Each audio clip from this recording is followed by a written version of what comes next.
मुंबई पश्चिम उपनगरात 5 दिवसाच्या विश्रांतीनंतर मुसळधार पावसाला सुरुवात झाली। मागील अर्ध्या तासापासून उपनगरात मुसळधार पाऊस बरसतोय। सांताक्रूज, पार्ले, अंधेरी, जोगेश्वरी, गोरेगाव, मलाड, कांदिवली, बोरिवली आणि दहिसर परिसरात मुसळधार पाऊस पडत आहे। पावसानं विश्रांती घेतल्यामुळे नागरिकांना काहीसा दिलासा मिळाला होता, परंतु आज अचानक आलेल्या पावसानं पुन्हा एकदा नागरिकांची मोठी दणादण उडालेली आहे। या ठिकाणची दृश्य तुम्ही पाहू शकता। मुंबईमध्ये चांगलीच पावसानं आपली दमदार हजेरी लावलेली आहे। शहरात सकाळपासून बरसणाऱ्या पावसामुळे रस्त्यावरील सखल भागात पाणी साचले असल्याचं देखील आपल्याला या ठिकाणी पाहायला मिळतंय।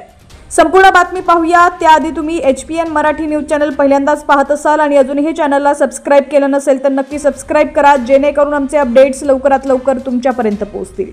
तर जुलै महिन्यात मुंबईसह राज्यभरात पावसाची धुवाधार बॅटिंग झालेली आपण पाहिली आहे। आता पुन्हा एकदा 5 दिवसांच्या विश्रांतीनंतर मुंबईसह उपनगरात मुसळधार पाऊस सुरू आहे। मुंबईतील प्रादेशिक हवामान केंद्राने आज शहरासाठी येलो अलर्ट जारी केलेला आहे।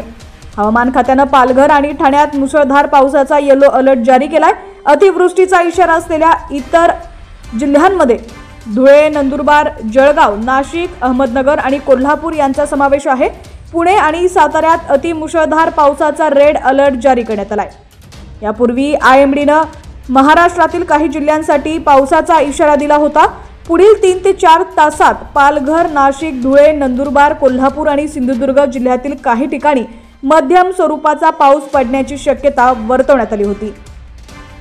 हवामान विभागाने वर्तवलेल्या अंदाजानुसार ऑगस्ट आणि सप्टेंबरमध्ये भारतात सामान्य ते सामान्यपेक्षा जास्त पाऊस पडण्याची अपेक्षा आहे। ऑगस्टमध्ये मान्सूनचा पाऊस दीर्घकालीन सरासरीच्या 94 ते 106% असण्याची शक्यता आहे। पावसाच्या पाण्याने प्रमुख मार्गावर पाणी साचल्याचं आपल्याला या ठिकाणी पाहायला मिळतंय, त्यामुळे मोठ्या प्रमाणात वाहतूक कोंडी होतीये। आगामी काळात शहरात पावसाचा जोर वाढणार असल्याची देखील शक्यता आहे। दरम्यान तुमच्या भागात पावसाची काय परिस्थिती आहे कमेंट सेक्शनमध्ये नक्की कळवा।